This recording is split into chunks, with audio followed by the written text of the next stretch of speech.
I'm learning redstone. That's right, we're here in the redstone testing world where I've just been grinding YouTube videos. I'm trying to build a database of circuits that I can reference because I'm probably gonna forget this stuff the second I stop thinking about it. But that's why we have all this stuff built here. And I got to a point where I could actually build some of these things from scratch. So that got me inspired to attempt to make a farm for ourselves in the survival world. So let's go over there and see what kind of farms we're going to build. Here we are in the survival world. Let's check out what kind of resources that we need. I'm thinking that we're going to make a bamboo farm, a wool farm, and carrots, because we need all of that stuff. And then also I want to make a honey farm, because honey blocks is a standard item in redstone nowadays. So yeah, we got slime already, but now we just need honey, and then we can start making some awesome slime stone, hopefully. Yeah. I designed this multi-farm already in a creative world. So using Lightmatica, I know what materials I'll need. Some of the resources I need to collect at this point are basalt, jungle wood, and birch.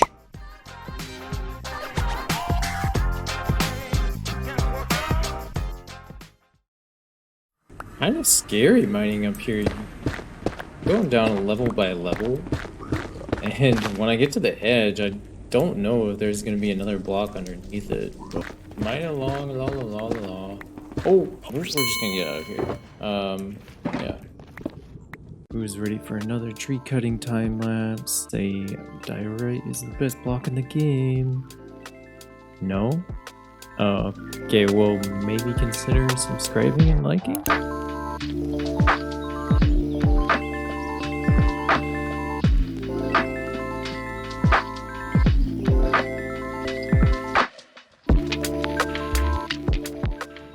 Now that we have all of our resources collected, we can build the outline real quick.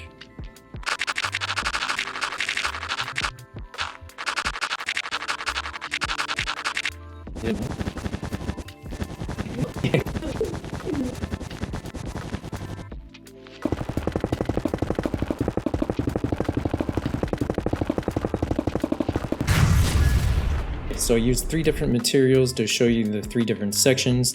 The dirt is where the carrot and wheat farm is going to be. The netherrack is going to be where the bamboo farm is going to happen. And then the white wool outlines where the sheep and the bees are going to go. It's also where we're going to store everything. All right, and I've already collected a bunch of materials here. So let's build out this first section.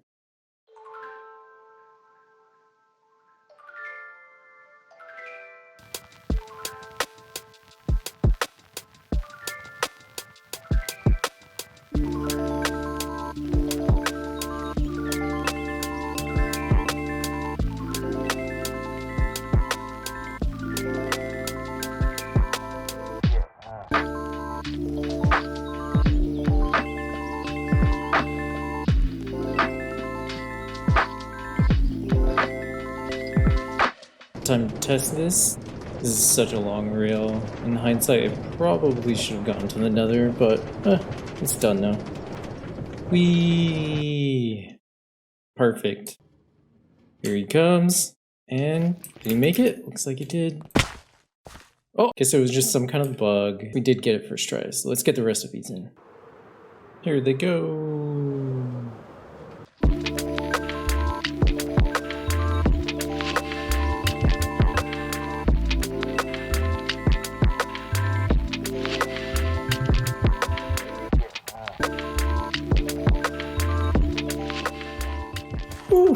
Alright, we did it. We got all the villagers in. That was quite the task, a lot of rail placing, but it's done. So all that's left for this stage is to build out the rest of these floors and get it all planted.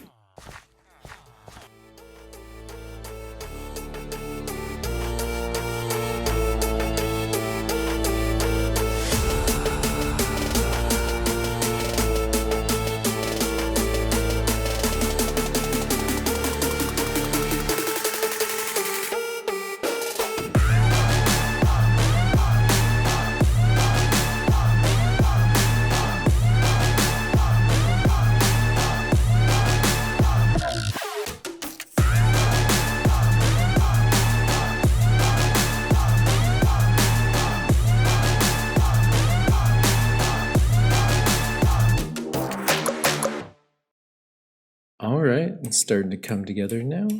Having some form. Now time to plant the fields and release the farmers. I don't think you have any idea how fast I really am.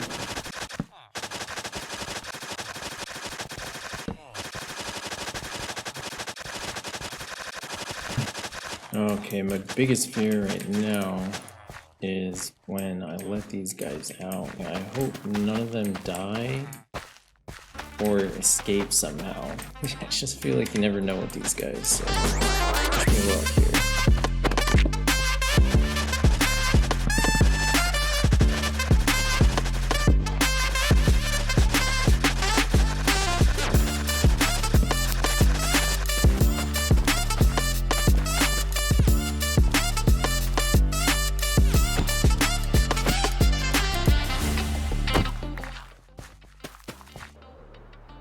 All planted and done. See, we have one farmer on each floor, and then each floor is actually served by 2 villagers that they will throw their food to, and the food will hit the fence post and then drop down a chute. Now, if you guys wanted to do something like this for yourself, and if you had the same idea to stack it vertically and kind of a tower like this, then there's some things you should know, and I can only show you how to fix those problems in the redstone testing one, so let's go over there and check it out. My first idea was just to stack the villagers vertically, and as you can see, when the farmer villager threw the wood or threw the food at the other villager, it would hit the fence post on the first level, but then it was actually being caught by the villager directly beneath it. You can see my other iteration that I tried. You can see the chutes are diagonal from where the next villager is standing on. They can actually pick up these items diagonally like this through the chute. So my final iteration was I ended up moving these guys out a whole nother block on either side so that you have an entire block in between these different chutes, so then they can't pick up the food. So that's the solution right there. Okay, and we're back. It's looking good. It looks pretty good in the night, but actually I'm glad I logged in on the night because it is actually missing one thing. I have to go on a slight tangent before we start working on the next part of the build, and then it's really all going to come together super fast in the end, I promise. This was the hardest part though, getting all those villages in there. It's actually kind of a hard build.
that was a long side quest, but when are side quests not long, right? We got the Froglights though, and start to look good. I like how the lights kind of help tie it together and adds definition to all the different planes and whatnot. So now we're ready to start working on the rest of it.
There it is. I gotta say, I've been working on this for a long time in the creative world, but seeing it coming together finally in the survival world, after a lot of prep and working with those villagers forever, it's finally come together, but it's not quite done. I wanted to plant the bamboo.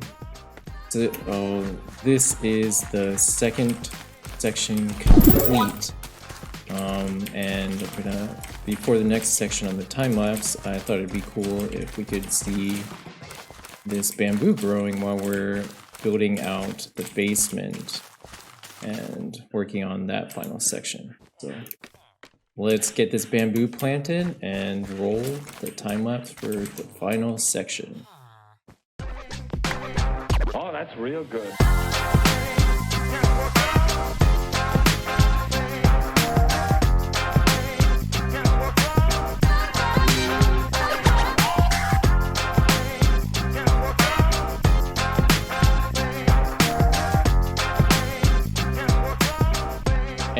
Here it is. I don't know what made me think I could finish that in the time that the bamboo was growing. I was very ambitious with that, but yeah, the basement is done. I really like how the bamboo adds a little bit to the composition because you have a third intermediate level there, so it kind of tapers up to the top. And then the idea behind the basement, which is this third section, is that I wanted it to look like these pillars were coming down into the ground and disappearing down into the ground a little bit, just so that this building altogether had more of a presence on the ground plane and not just something that is pasted down. One thing that I'm still not 100% sold on is this outside like walkway part. We're just gonna finish out this basement part. We still need to bring in all of the bees and all of the sheep, so that is probably going to take 5 times longer than I think it will.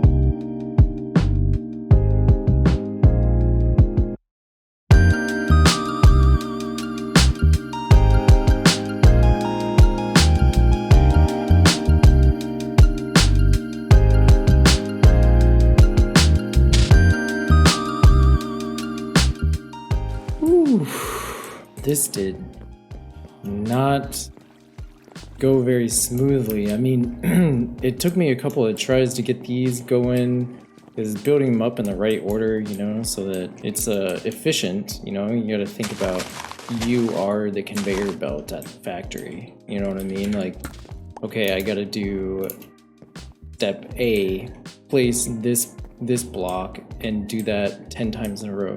And you have to do the steps in an order such that you don't constrict your movement around in the redstone build.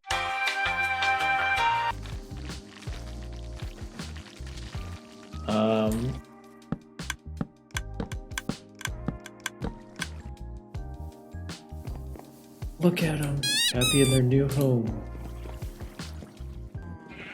I've also been breeding up these sheep too on the side. No. Yeah, I have too many sheep. They're packed in here like sardines. We found you guys some new homes. Come with me, please. Thank you. Get. Yes! Okay. It's the last one. And there you have it. All the sheep died, never to be seen died again, because once we turn these on, they're always gonna look sheared. But you guys know they're color coordinated, kind of. This is proof. All that's left to do is hook up these water streams to a storage, and I'm thinking that we can use water streams, just bring it all into the center. We got all of our honey and wool coming from both sides on the ground floor here, and then the carrots are falling from these shafts like I was talking about earlier. And then we can cut out a little hole down here. And I know I've been calling this place a basement, but it's not really a basement, right? It's, you know, kind of an open basement. This is gonna be the real basement down here, right? Where the storage is. So I'm gonna make that, and then we'll be done. And we're back. I kind of went ahead and finished it out. There it is. Ah, it's glorious. Okay, so let me tell you what we ended up doing. We have carrots dropping down from like 10 different shoots. We got bamboo coming down, so I ended up just going with these large water streams underneath the floor with the glass so you can see what's going on. And also this made it really easy to monitor because these little ice patches needed to be tweaked a lot so that items didn't get stuck on there. You can see they kind of, it's a little bit wonky, you know, they kind of fly around in the water streams, but it works, you know, and that's what we're after. Always after something that works.